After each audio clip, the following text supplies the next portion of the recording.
For 15 years, the people of Easton Heights thought their sons were vanishing into the streets. Some were written off as addicts, some as runaways, some, the police said, were probably mixed up in something. But what if the real danger wasn't a dark alley or a gang or a stranger in a car? What if the danger was sitting right in front of them, holding a pair of clippers, laughing along with the neighborhood, giving shape ups and fatherly advice? This is the story of a barbershop that felt like home and the man everyone trusted until the truth came out. One missing brother too late. Tonight, we're going inside Cole's Cuts, where the barber's chair wasn't just a seat, it was a hunting ground. Welcome to Coffee Time Crime Chronicles with Mo, where the stories are dark, but the coffee is warm. Here, we dive into shocking true crimes, hidden motives, and real life mysteries that leave you questioning everything you thought you knew. So grab your cup, settle in, and let's unravel today's story, one sip at a time. Easton Heights is the kind of neighborhood that doesn't make national headlines. Brick row houses, corner stores, kids biking up and down cracked sidewalks. On Saturday mornings, the loudest place on the block was the barber shop. Cole's Cut sat on the corner of Maple and 12th. Red, white, and blue barber poles spinning slow. Faded sign, but inside, it was the heartbeat of the block. Men came in for fades, tapers, lineups. They left with more than a haircut. They left with advice, gossip, and laughter. Behind the chair stood Marcus Cole, 42 years old, black, clean shape-up, salt and pepper beard. He knew everyone's name. He knew whose kid was graduating, whose mom was sick, who just got locked up. To most people, Marcus wasn't just a barber. He was a mentor, a father figure. The kind of man mothers trusted with their sons. But in Easton Heights, there was another pattern. Young black men disappearing. No bodies, no answers, only missing posters that faded in the rain. And if you look at those boys, Deshaun, Malik, Tariq, Andre, they all had one thing in common. Right before they vanished, they all sat in Marcus Cole's chair. Tiana Reed grew up in Easton Heights. She was used to sirens at night, arguments on the sidewalk, and people minding their business. But if there was one person she protected, it was her younger brother, Jamal. Jamal was 22. Black, tall, quiet, always in a hoodie. He loved basketball and wrote rhymes in the margins of his notebooks. He'd just started talking about going back to community college. Tiana nagged him to stay out of trouble, but he always insisted he was fine. On a humid Friday afternoon in June, Jamal said something simple as he slid on his sneakers. "Yo, T, I'm heading to Kohl's. My hair's a mess." It was normal. He'd been going there for years. Marcus always greeted him like a nephew, so Tiana didn't think twice. She just said, "Don't be late. Ma's appointment is at 6." Jamal smiled, grabbed his phone, and closed the door behind him. That was the last time she saw her brother alive. When 6 o'clock came, Jamal wasn't home. At first, Tiana brushed it off. Maybe the barbershop was busy. Maybe he was hooping with his friends after. By 9:30, she was calling his phone. By midnight, she was pacing. When she checked his Instagram stories, the last post was from inside Cole's Cuts. A selfie in the mirror, half-finished haircut, laughing emoji. Then, nothing. No new posts, no read receipts on her messages, no response to her calls. The next morning, Tiana went to the barber shop. The bell above the door rang as she walked in. Marcus stood behind the chair, sweeping hair from the floor. He looked up, wiped his hands on his apron, and smiled gently. "Hi, Tiana. You good?" She asked the question that would echo for months. "Marcus, did Jamal come here yesterday?" Marcus nodded slowly. "Yeah, he did. I finished him up, he paid, we talked about the playoffs. He said he was meeting somebody. Didn't say who." It sounded casual. Too casual. Tiana nodded and left the shop with a lump in her throat. When she filed a missing person report, the officer at the desk, Grant Miller, glanced at Jamal's picture. "He's 22? "Yes. Maybe he just needed space. They usually show up in a few days." Tiana knew better. Jamal wasn't perfect, but he never disappeared without a word. Something was terribly wrong. 2 weeks passed, no calls, no texts. Jamal's bank card stopped moving, his phone went straight to voicemail. Tiana printed missing posters and taped them to every pole in Easton Heights. She begged neighbors for security footage. She cried in the church parking lot. At the precinct, she pushed harder. That's when her file landed on the desk of Detective Aaliyah Brooks. Aaliyah was used to being the only black woman in the room. She read Jamal's report, then looked at the picture Tiana had clipped of him. 22, last seen leaving Coles Cuts. No known enemies, no criminal record. Aaliyah did something most people hadn't done. She listened. When she started digging, she noticed something strange. This wasn't the first time a young black man in Easton Heights had gone missing without explanation. There were 4 cold cases in the last 15 years. Different ages, different jobs, different backgrounds. But when she mapped their last known locations, a pattern formed. Every single one of them was last confirmed in a 3-block radius around Coles Cuts. Coincidence? Maybe. But Aaliyah had worked enough homicides to know coincidences don't pile up like that. As Aaliyah dug deeper, the neighborhood started to talk. Some people blamed gang activity. They said Jamal and the others got into something they couldn't handle. Others whispered about Officer Grant Miller, the white cop who'd been patrolling Easton Heights for years. He'd dismissed more than one missing person as probably just ran off. Some residents quietly believed he didn't care what happened to black boys in that zip code. One name also kept coming up, a local hustler named Reggie Stacks Moore, who sold weed and pills a few blocks away. He'd had loud arguments with 2 of the missing victims. Aaliyah pulled phone records, street camera footage, old transcripts, community complaints. Reggie Stacks had alibis for 2 of the cases. In one, he was actually locked up the night the victim vanished. 2 clean. Then there was Pastor Leonard Hayes, the calm voice at community vigils. He'd preached over every missing boy case, begging the city to care. No record, no suspicion. And then, always at the edge of the circle, was Marcus Cole. Helpful, cooperative, offering free haircuts for flyers, letting people hang missing posters in his window. He looked like one of the good guys, and that was exactly the problem. To understand what was really happening, Aaliyah needed to see Cole's Cuts up close. She walked in one afternoon, badge hidden, just another customer. Marcus was in the process of finishing a haircut for a teenager, cracking jokes about his crooked hairline. The shop was filled with the sound of clippers, sports debate, and old-school R&B. When Aaliyah's turn came, she sat in the chair, watching him in the mirror. "First time here?" he asked. "Yeah," she replied. "Heard this is the spot." He grinned. "I try my best. I'm Marcus." He moved easily, hand steady, voice smooth. He asked where she worked, what she did. She gave vague answers, careful not to reveal too much. There was something unsettling about how much he noticed. "You look tired," he said casually. "A long week?" "Something like that," she replied.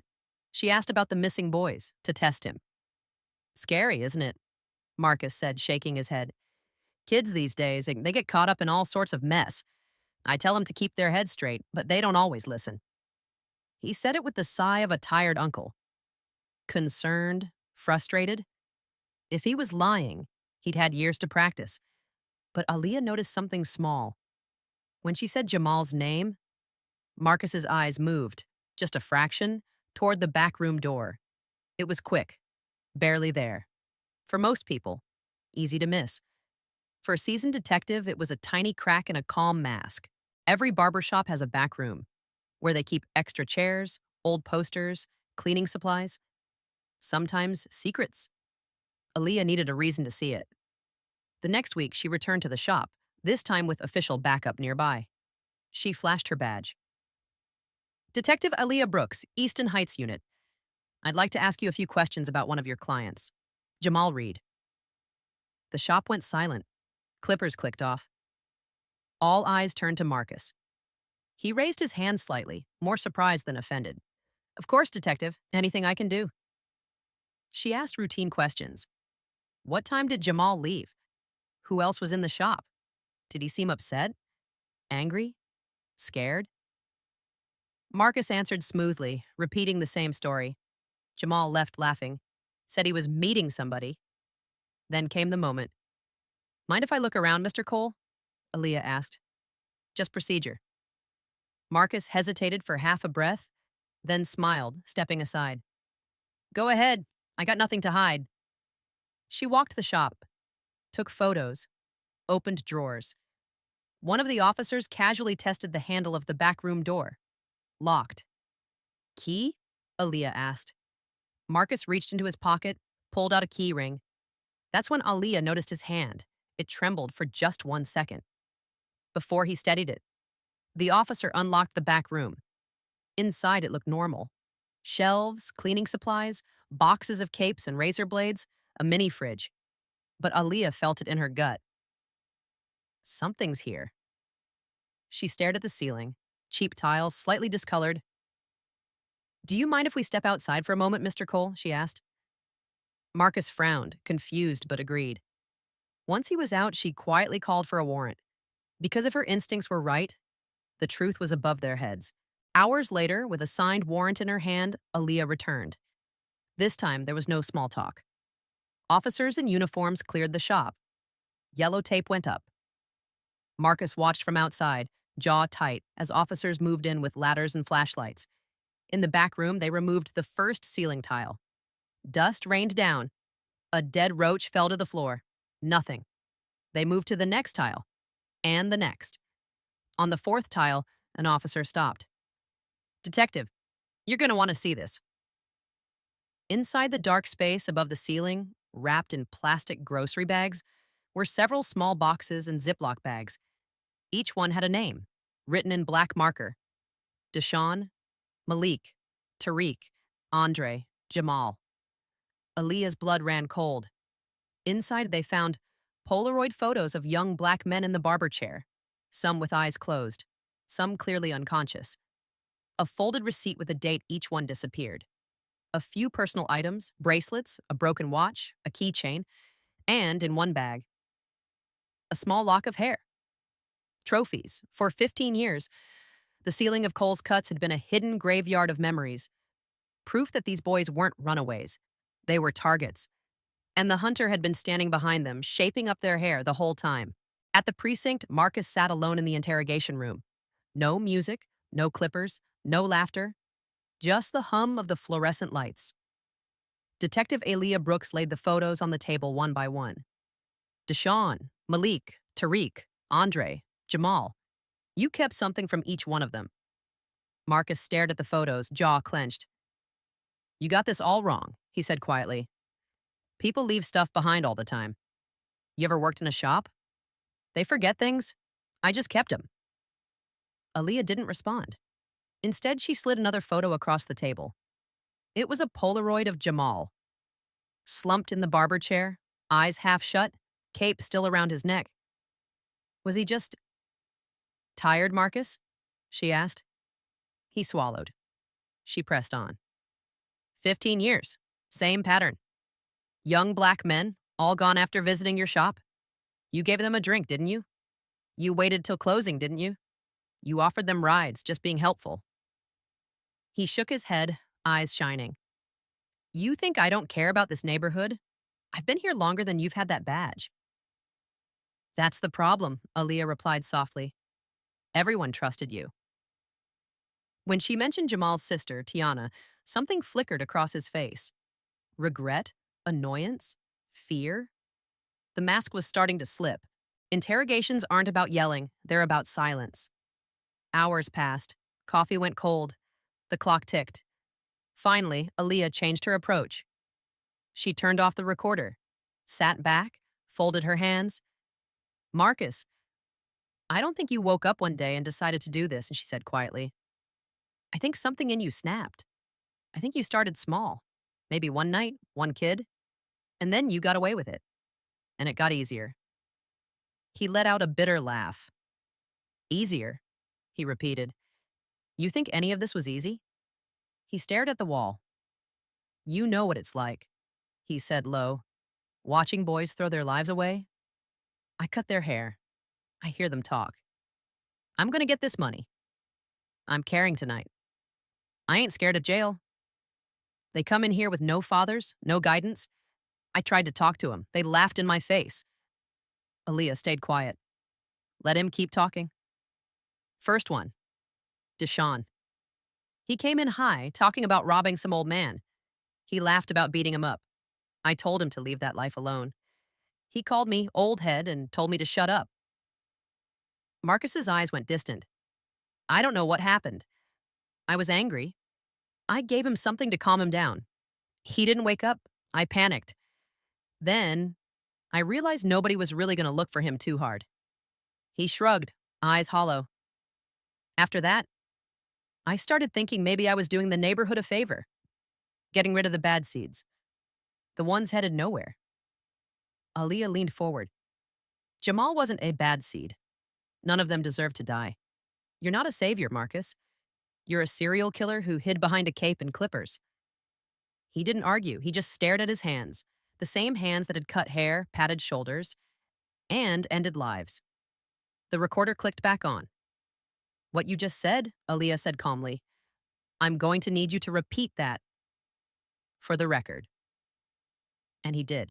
When the news broke that Marcus Cole, the beloved neighborhood barber, had confessed to multiple murders, Easton Heights shook. Some refused to believe it. Others said they always felt something off. Most were just stunned. At a small memorial held outside the barber shop, now boarded up with police tape, Tiana stood with a candle in her hand. She didn't feel relief. There was no bringing Jamal back, no justice that felt big enough. Reporters wanted a quote. The church wanted her to say something forgiving. But when she finally spoke, her words cut deeper than any headline. My brother wasn't perfect, she said. None of them were. But they deserved a chance to grow up. We can't keep waiting until our boys go missing before we care. We can't ignore patterns because the person doing harm looks familiar, or good, or helpful. She looked straight at the cameras. If I learned anything from this, she said, it's that evil doesn't always look like a monster. Sometimes it looks like the man you trust with your son's first haircut. Detective Aaliyah Brooks watched from the sidelines, exhausted but resolute. She knew this case would haunt her, but she also knew it had forced the city to face something ugly. The casual way missing black men's lives were dismissed, the blind trust placed in pillars of the community, the danger of assuming that harm only comes from the outside. In the story of Cole's Cuts, the monster wasn't hiding in an alley, he was sweeping the floor, laughing with customers, offering free cuts before job interviews. For 15 years, young black men vanished from Easton Heights, while their killer held the door open for their mothers and gave advice to their little brothers. This case is a reminder that we cannot ignore patterns just because they make us uncomfortable. We cannot accept he probably ran off as an answer when someone vanishes. And we cannot assume that a friendly face means a safe heart. If someone you love goes missing, push for answers. Keep records. Document everything. Demand that the system treats their absence as a crisis, not an inconvenience. Because in neighborhoods like Easton Heights, too many stories end with candles, posters, and questions. And sometimes, the person everyone trusted the most is the one everyone should have been watching. Tonight's story reminds us that danger doesn't always come from the shadows. Sometimes it comes from the places we trust the most. Every victim had a name, a face, a life that mattered. And as long as their stories remain untold, we cannot begin to learn the lessons they left behind. Thank you for spending your time with me here on Coffee Time Crime Chronicles with Mo. If this case moved you, if it opened your eyes, make sure you hit the subscribe button so you never miss new episodes. Because there are still so many stories waiting to be uncovered. And together, we shine a light where darkness tries to hide. Until next time, stay safe, stay aware, and take care.